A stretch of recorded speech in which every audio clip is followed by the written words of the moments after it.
Hello student, आप सब कैसे हो? आशा करता हूँ आप सभी स्वस्थ होंगे। हम नेक्स्ट टॉपिक पढ़ते हैं। प्रीवियस क्लास में हमने vector representation of Coulomb's law देखा था। आज हम पढ़ेंगे इलेक्ट्रिक फील्ड, विद्युत क्षेत्र। उसको क्यों पढ़ना पड़ा, ऐसा हम या ये किसको समझाता है, पहले हम कुछ बातें सीखते हैं। देखो, हमने कूलम्ब के नियम में सीख लिया था कि हमारे पास कोई 2 पॉइंट चार्ज है, ये Q1 ये Q2। तो अगर ये समान चार्ज है तो एक दूसरे पे रिपल्सन का क्या लगाते थे, फोर्स लगाते थे। और ये फोर्स इक्वल मैग्नीट्यूड इस फोर्स का क्या होता था, इक्वल, और डायरेक्शन क्या रहती थी, अपोजिट, अगर रिपल्सन का हो तो। हमने इसमें ये देखा था कि हम दोनों आवेशों को पास तो नहीं लाए, फिर भी इन पे क्या लग रहा था, बल लग रहा था। और ऐसे कैसे हो सकता है? अभी तक तो हमने क्या पढ़ा है कि जब भी किसी वस्तु पे हमको फोर्स लगाना है तो हम क्या करते हैं, उस वस्तु के कांटेक्ट में आते हैं और फिर उसको पुश या पुल करते हैं, तो उस पे क्या लगता है, बल लगता है। हमने देखा यहां तो कांटेक्ट की जरूरत है ही नहीं। ऐसा हम एक जगह 11th में भी देख चुके हैं, ग्रेविटेशनल फील्ड में, गुरुत्वीय क्षेत्र में, क्या कि पृथ्वी है वो सभी चीजों को अपनी तरफ अट्रैक्ट करती है। क्यों? क्योंकि पृथ्वी का मास, पृथ्वी पे जो चीज है उन सबसे क्या है, ज्यादा, और जिसका द्रव्यमान ज्यादा है वो हल्की वस्तु को अपनी तरफ क्या करती है, आकर्षित। जैसे मैंने इस पेन को छोड़ा तो ये पेन कहां जाएगा, अर्थ पे। इसके लिए भी क्या था, अर्थ पेन को कांटेक्ट में होने की जरूरत नहीं थी, पर फिर भी उनपे क्या लग रहा था, बल। पर उस बल की प्रकृति कैसी थी, आकर्षण की। ऐसी हम मैग्नेटिज्म में भी देखेंगे कि मैं एक चुंबक लूं, क्या लूं, चुंबक। इसका ये नॉर्थ पोल, ये साउथ पोल। एक और चुंबक है, उसको इस नॉर्थ पोल और साउथ पोल, उसके नॉर्थ पोल को इसके नॉर्थ पोल के पास लाता हूं तो क्या होता है, पता है सबको? क्या करेगा, रिपेल, दूर हटने की क्या करता है, कोशिश। और इसकी जगह में क्या करता, साउथ पोल को नॉर्थ पोल के पास लाता तो वो क्या करता, अट्रैक्ट करता। तो ऐसे फोर्स में देखो हमको कांटेक्ट की जरूरत नहीं पड़ रही है। तो इस चीज को हमने सीखा कि फोर्स भी बिना कांटेक्ट के लग सकता है। तो बोला बिना कांटेक्ट के कैसे लगेगा, तो उसके लिए आता है फील्ड का कंसेप्ट, कि किसी भी आवेश के चारों ओर क्या, किसी भी आवेश के चारों ओर एक फील्ड जनरेट होता है, एक क्षेत्र होता है, जिसमें हम कोई और आवेशित कण ले जाएं तो उस क्षेत्र द्वारा अपना प्रभाव दिखाया जाता है। उस क्षेत्र द्वारा अपना क्या दिखाया जाता है, प्रभाव। और वो प्रभाव कैसा होता है, या तो उस चार्ज को वो अट्रैक्ट करता है या उस चार्ज को क्या करता है, रिपेल करता है, फोर्स लगाता है। क्या, वापिस ध्यान से समझे। ये मेरे पास एक चार्ज बॉडी है, किसी आवेशित वस्तु के चारों ओर, इसके चारों ओर एक ऐसा इसका प्रभाव आ जाता है कि हम एक और दूसरी कोई आवेशित वस्तु उस क्षेत्र में लेके आएंगे तो इस पे क्या लगेगा, फोर्स लगेगा। और वो जो क्षेत्र है जिसमें इस आवेशित वस्तु को लाने पर क्या लगता है, फोर्स लगता है, वो क्षेत्र कहलाता है विद्युत क्षेत्र। जैसे हमारे पास कोई पॉइंट चार्ज है, तो हमने पता है इस पॉइंट चार्ज के चारों तरफ कैसा है, आवेश आ जाएगा। पॉइंट चार्ज है, आवेश, आवेश, जितना भी आवेश दिया उस सतह पे फैल गया, पॉइंट चार्ज है। थोड़ा बड़ा बनाया है मैंने, छोटा नहीं बनाया है। तो ये कैसा हो गया हमारे पास, सोर्स, स्रोत आवेश। ये हमारे पास स्रोत आवेश है। और हमने क्या पढ़ा है, इस स्रोत आवेश के चारों तरफ, इस स्रोत आवेश के चारों ओर एक ऐसा क्षेत्र क्रिएट हो जाता है जिसमें हम कोई और आवेश लेके आए। आवेश लेके आ रहे हैं, इसको टेस्ट करना है, इसलिए लेके आएंगे टेस्ट चार्ज। कैसा charge, test charge. Test charge को बोलते हैं परीक्षण आवेश। कैसा आवेश, परीक्षण आवेश।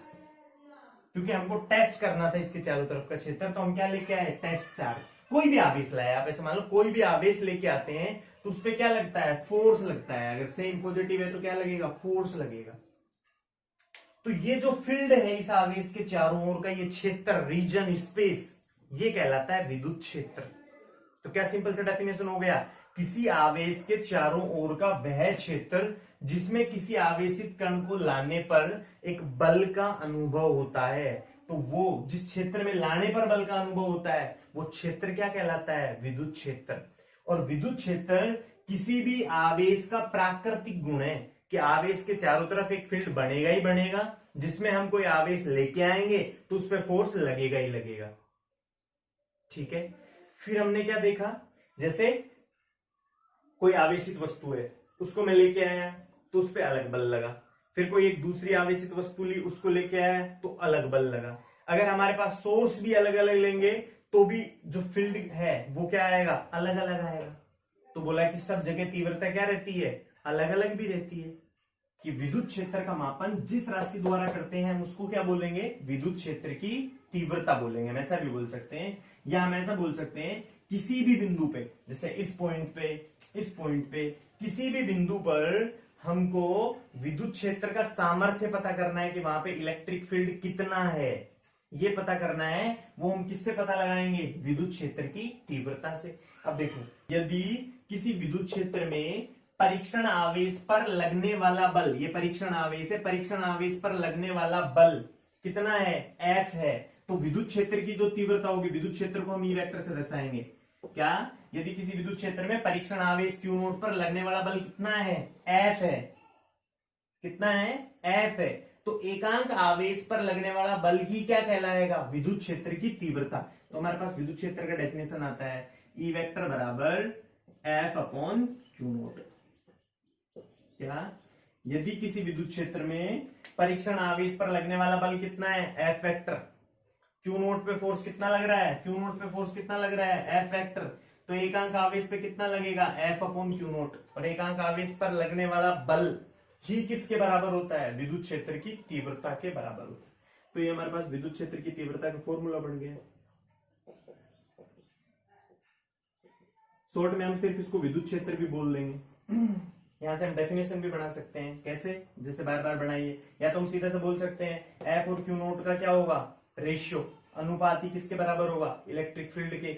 या फिर हम बोल दें कि यदि हमारे पास क्यू नोट बराबर कितना है, 1 कूलाम हो, तो ई वेक्टर बराबर क्या हो गया, एफ वेक्टर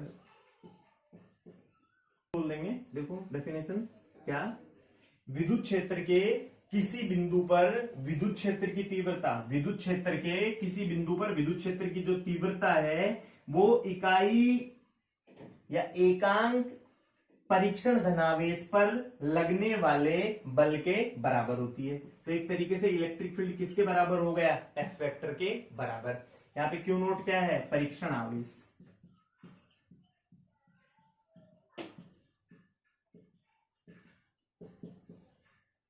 यहां से इसका हम मात्रक भी बना सकते हैं। मात्रक क्या होगा, देखो ये क्या है, बल, और ये क्या है, आवेश। बल का क्या होगा, न्यूटन, और आवेश का क्या होगा, कूलम। तो इसका मात्रक क्या हो गया, न्यूटन अपॉन कूलम। चाहे तो हम इसकी क्या भी बना सकते हैं, विमा। विमा क्या होगी, देखो फटाफट से, बल का कितना होता है, m1 L1 T-2। आवेश का कितना रहता है, बताओ, आवेश का, आवेश क्या होता है, धारा गुणा समय, तो A1 T1। लिखो फटाफट इसको, m1 L1 T ऊपर गया तो T की पावर -1, तो क्या हो गया, T की पावर -3 और A की पावर -1। ये इसकी क्या आ गई, विमा। फिर बात आती है किसकी, दिशा की। सदिश राशि है तो किसकी भी जरूरत पड़ेगी, दिशा की भी। देखो फॉर्मूले में क्यू नोट तो कैसा है, स्केलर है, ई वेक्टर किसके बराबर है, एफ वेक्टर के। भी पता लगा सकते हैं दिशा का भी, क्योंकि विद्युत क्षेत्र कैसी राशि है, सदिश, और उसकी दिशा किधर होगी, तो जिधर फोर्स का डायरेक्शन होगा, परीक्षण आवेश पर लगने वाले बल की दिशा में ही इसकी दिशा होगी। हम ऐसा भी बोलेंगे आगे जाके कि धनावेश से दूर और ऋणावेश की ओर। और अच्छा रूप लिख सकते हैं, परिशुद्ध रूप और करेक्ट फॉर्म। कई जगह ऐसा भी लिखा रहता है, ई वेक्टर बराबर, और एक्चुअली वो ही राइट है, Q tends to 0, E vector, ये इसका ओरिजिनल होता है। देखो इसको थोड़ा समझते हैं।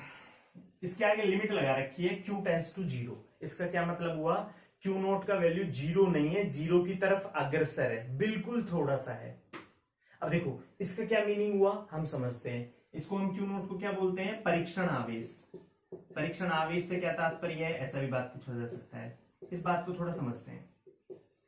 देखो हमने पढ़ा है किसी भी आवेश के चारों ओर का वह क्षेत्र जिसमें किसी और आवेश को लाने पर उस पर एक बल का अनुभव होता है। तो अब देखा, मेरे पास एक सोर्स चार्ज था, ठीक है, इसके चारों ओर एक फील्ड बन रहा है। क्या बन रहा है, फील्ड बन रहा है। क्या बन रहा है, फील्ड बन रहा है, जिसमें हम किसी और आवेश को लेके आए, और आवेश को लेके आए, यहाँ पे लेके आए, तो इस पे क्या लगता है, एक बल लगता है, और एकांक आवेश पर लगने वाला बल ही क्या है, विद्युत क्षेत्र की तीव्रता। अब थोड़ा हम समझते हैं ध्यान से। इस आवेश के कारण इस पॉइंट पे जो इलेक्ट्रिक फील्ड आया, मान लिया 10 आया, कितना आया 10, कितना आया 10। फिर ये भी तो एक आवेश है और इस आवेश का खुद का भी तो क्या होगा, विद्युत क्षेत्र होगा। मान लिया उसका विद्युत क्षेत्र कितना है, 2 है। अब विद्युत क्षेत्र सदिश राशि है, उस पर डिपेंड करेगा ये चार्ज कैसा है। इसी की दिशा में है पॉजिटिव बोल देंगे, इसके विपरीत दिशा में तो क्या बोल देंगे, नेगेटिव। तो अब इस पॉइंट पे टोटल जो इलेक्ट्रिक फील्ड हो गया वो कितना हो गया, या तो 12 हो सकता है, या ये नेगेटिव का 2 हो तो कितना हो सकता है, 8 भी हो सकता है। तो हमारे पास इलेक्ट्रिक फील्ड के कितने मान आ गए, 2। क्यों आए 2, क्योंकि सभी आवेशों का प्राकृतिक गुण है कि उसके चारों तरफ क्या बनेगा, एक फील्ड। तो इसका भी तो फील्ड बन रहा है। अगर हम इसका फील्ड कैलकुलेट करना चाहते हैं तो इस पे आवेश कितना हो, ना के बराबर, बहुत कम, जिससे हम इसके स्वयं के विद्युत क्षेत्र की क्या कर सकें, अवहेलना कर सकें। मतलब इसका चार्ज बहुत कम होगा तो इसकी वजह से यहाँ इलेक्ट्रिक फील्ड नहीं आएगा और इलेक्ट्रिक फील्ड टोटल कितना ही रह जाएगा, 10। ये है परीक्षण आवेश Q टेंड्स टू 0 कि हम इस परीक्षण आवेश को बहुत अत्यंत अल्प लेंगे, जिससे कि इस आवेश के स्वयं के कारण जो विद्युत क्षेत्र उत्पन्न होगा उसको हम कंसीडर ना कर पाए, तभी तो हम इसका परीक्षण कर पाएंगे।